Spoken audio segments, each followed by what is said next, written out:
السلام علیکم۔ یہ ہے اردو ایکشن ٹیلز۔ آپ سب سے گزارش ہے کہ میری اس ویڈیو کو لائک اور شیئر کریں اور میرے چینل کو سبسکرائب کریں۔ یہ ہے حضرت سلمان فارسی رضی اللہ عنہ کی اسلام قبول کرنے کی ایمان افروز داستان اور حضرت محمد صلی اللہ علیہ وسلم کی سوانح عمری چویائے حق جو مولانا عبدالحلیم شرر نے بطور ناول لکھی ہے۔ حصہ دوم، باب نمبر 28، 8واں خط۔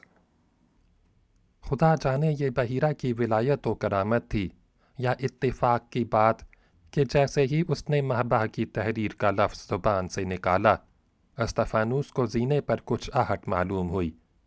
مرشد سے اجازت لے کے اپنے حجرے میں گیا تو کیا دیکھتا ہے کہ خانقاہ کا خادم راہب پیوس ایک چھوٹی سی گٹھڑی لیے کھڑا ہے اور استفانوس کی صورت دیکھتے ہی کہنے لگا، حضرت، ایک یہودی یہ گٹھڑی آپ کو دے گیا ہے۔ میں نے اسے 1000 روکنا چاہا مگر اس نے ایک نہ سنی، بلکہ خانقاہ کے پاس بھی نہ آیا، دور ہی سے پکار کے مجھے یہ گٹھڑی دی اور بھاگ گیا۔ استفانوس نے حیرت سے اسے ہاتھ میں لے کے کھولا تو کھجور کی پتیوں پر مہبہ کا خط تھا۔ فوراً الٹے پاؤں بحیرہ کے پاس آیا اور مہبہ کے نئے خط کا تذکرہ کر کے اسے پڑھنا شروع کیا جو حسب ذیل تھا۔ میرے ہادی اور میرے مولا، خدا کا ہزار ہزار شکر کہ حضرت کی ہدایت و رہبری سے میں اس نورانی چشمہ حقیقت کے پاس پہنچ گیا جس نے میرے قلب کو روشن کر دیا۔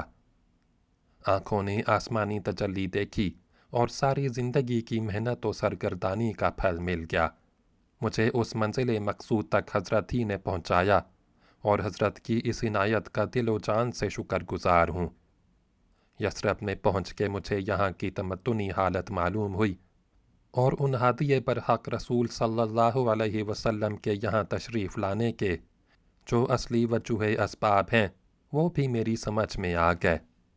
اس لیے پہلے میں اس شہر کے حالات عرض کرتا ہوں، اس کے بعد یہ عرض کروں گا کہ ان رسول آخر الزمان صلی اللہ علیہ وسلم کی زیارت مجھے کیوں کر ہوئی اور یہاں اب ان کی کیا حالت ہے۔ یثرب ایک چھوٹی سی بستی ہے جس میں زیادہ تر قدیم نسل قحطان کے 2 بت پرست قبیلوں اوس و خزرج کی آبادی ہے۔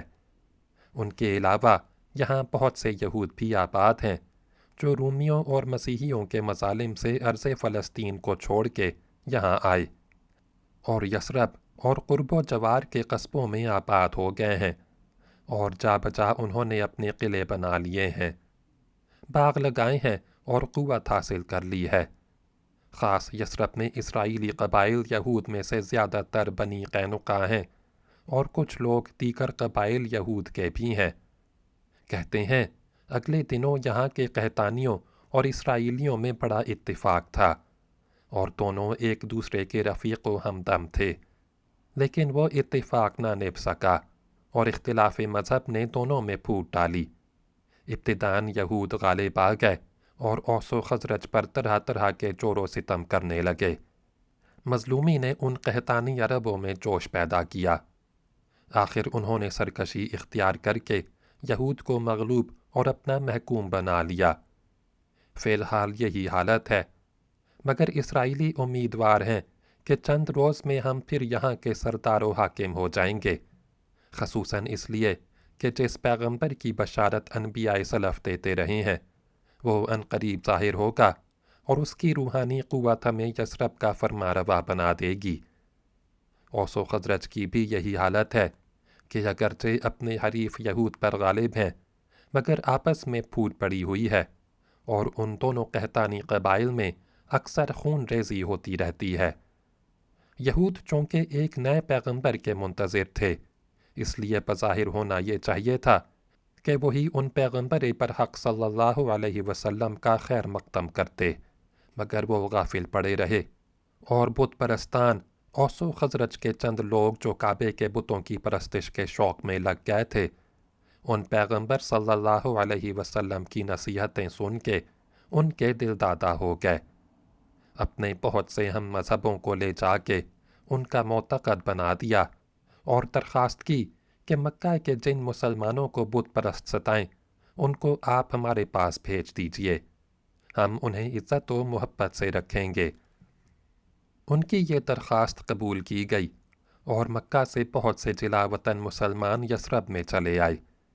یہاں آ کے چند ہی روز میں ان لوگوں نے تمام اوس و خزرج کو اپنا ہم عقیدہ اور پیغمبر صلی اللہ علیہ وسلم کا مشتاق و جاں نثار بنا دیا، یہاں تک کہ ان کا ذوق و شوق اور جوش ایمانی خود پیغمبر صلی اللہ علیہ وسلم کو یہاں کھینچ لایا۔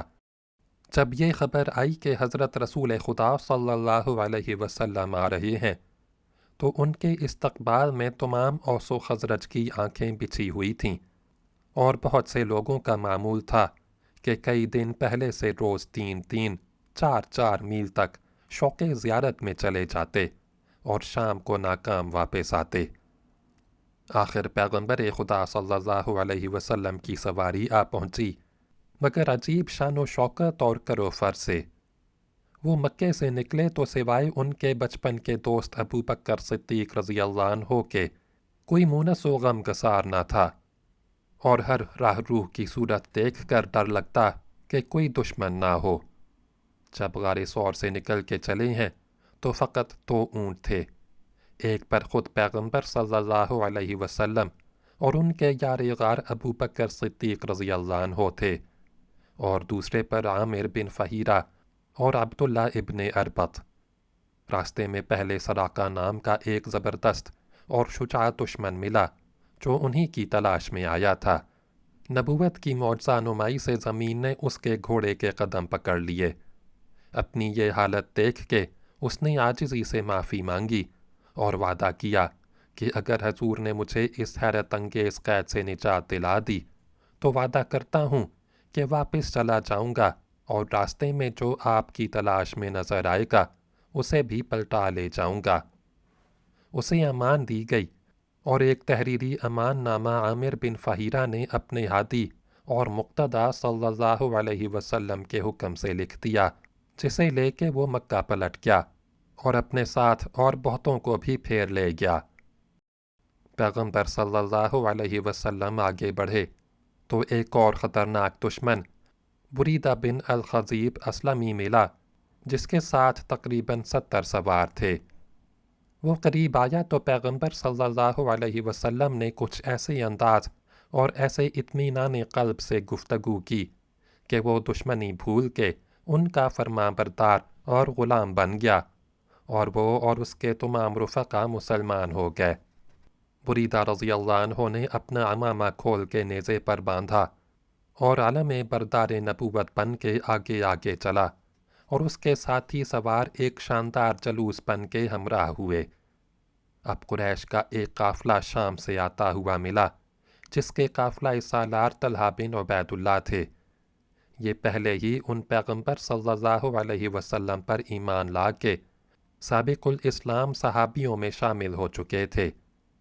یہاں آتے ہی قدم بوس ہوئے اور ارادہ کیا کہ وہ بھی ساتھ ہو لیں، مگر پیغمبر صلی اللہ علیہ وسلم نے اس خیال سے کہ ان کے پاس مال تجارت ہے اور بہت سے لوگ ہیں جن میں سے اکثر کو گھر جانے کی ضرورت ہوگی، روکا اور ان کو حکم دیا کہ تم مکہ میں جا کے چلے آنا۔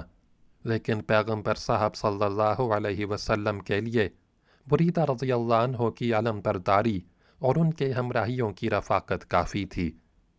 اس جلوس کے ساتھ وہ یثرب میں پہنچے اور یثرب سے اس طرف قبا نامی ایک بستی میں جو یثرب ہی کے مضافات میں تھی فروکش ہو گئے۔ قبا کے لوگوں نے توڑ توڑ کے قدم چومے۔ اہل یثرب نے آمد نبی صلی اللہ علیہ وسلم کا مجدہ سنا تو وہاں کے سینکڑوں آدمی قبا میں آ گئے، اور سارے یثرب میں مبارکباد کا غلغلہ بلند ہوا۔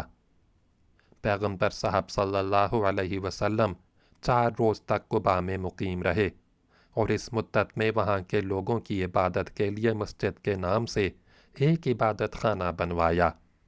میں ان دنوں اسرائیلی قبیلہ بنی قینقاع میں ٹھہرا ہوا تھا، اس لیے کہ میرے آقا شمون کی بیٹی ہردویہ انہی لوگوں میں مقیم ہے، اور نوجوان ایوب جس سے اس کی شادی ہونے والی ہے وہ بھی اسی قبیلے کا ہے۔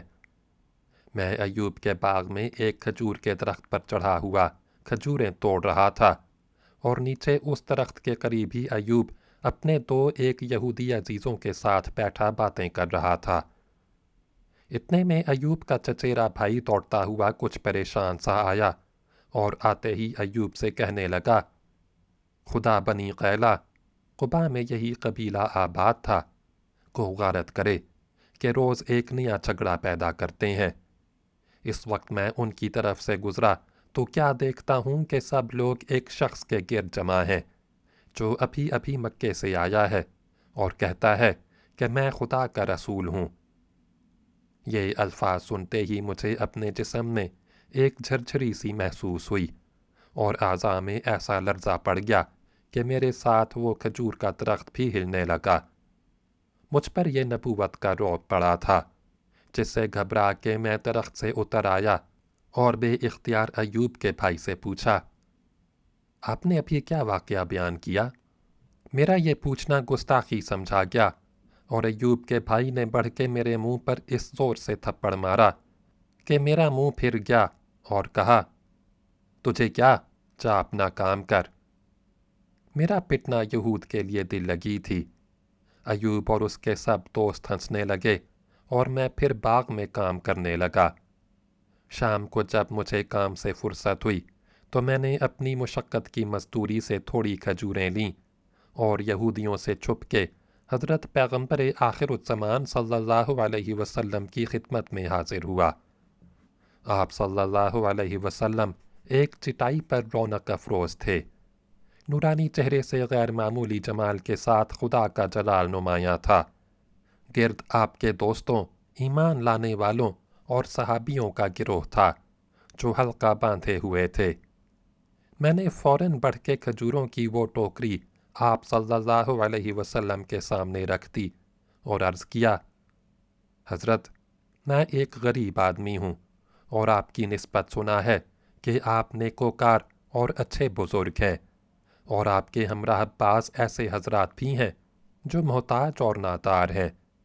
میں نے یہ تھوڑی سی کھجوریں جمع کی ہیں، اور چاہتا ہوں کہ ان کو بطور صدقے آپ کے سامنے پیش کروں۔ امید ہے کہ حضرت اس حقیر صدقے کو قبول فرمائیں گے۔ میری باتیں اور التجا سن کے وہ خوش ہوئے، مگر جیسے ہی صدقے کا لفظ میری زبان سے نکلا، انہوں نے اپنا ہاتھ جو کھجوروں کی ٹوکری لینے کو بڑھا تھا روک لیا، اور رفیقوں سے کہا، لو، تم لوگ کھاؤ۔ یہ دیکھتے ہی مجھے حیرت ہو گئی، اور دل میں کہا، پہلی نشانی تو یہی ہے کہ صدقے کی چیز نہیں قبول کی گئی۔ میں حضرت کو لکھ چکا ہوں کہ بنی کلب کے تالاب کے قریب زکریا نام کا جو ناصری مذہب خاموش مسیحی راہب ملا تھا، اس نے نبی آخر الزمان صلی اللہ علیہ وسلم کی یہ پہچان بتائی تھی کہ وہ صدقے کی چیز نہ کھائیں گے، اور ان کی پشت مبارک پر مہر نبوت ہوگی۔ پہلی نشانی تو اس سے صاف نظر آ گئی کہ صدقے کی کھجوریں آپ صلی اللہ علیہ وسلم نے اپنے رفقا کو کھلا دیں، خود نہ ہاتھ لگایا۔ اب مجھے دوسری نشانی کا پتہ لگانے کی فکر ہوئی، لیکن اس وقت اس کا موقع نہ تھا۔ تھوڑی دیر صحبت رسول صلی اللہ علیہ وسلم میں بیٹھ کے یثرب میں واپس چلا آیا، لیکن نور نبوت کی شعائیں میرے دل پر ایسا اثر کر گئی تھیں کہ پیغمبر صلی اللہ علیہ وسلم کا روشن چہرہ ہر وقت آنکھوں کے سامنے پھرتا رہتا، اور جی یہی چاہتا کہ سب کام چھوڑ کے آپ صلی اللہ علیہ وسلم کی خدمت میں حاضر رہوں۔ اب میں نے سنا کہ پیغمبر صاحب صلی اللہ علیہ وسلم کے چچا کے بیٹے علی بن ابی طالب رضی اللہ عنہ بھی مکہ سے پاپیادہ سفر کر کے قباء میں آ گئے، اور ان کو ساتھ لے کر آپ صلی اللہ علیہ وسلم یثرب کی سمت روانہ ہوئے۔ یثرب میں آپ صلی اللہ علیہ وسلم کا داخلہ بھی ایک عجیب و غریب واقعہ تھا جو ہر شخص کے دل پر اثر ڈالتا تھا۔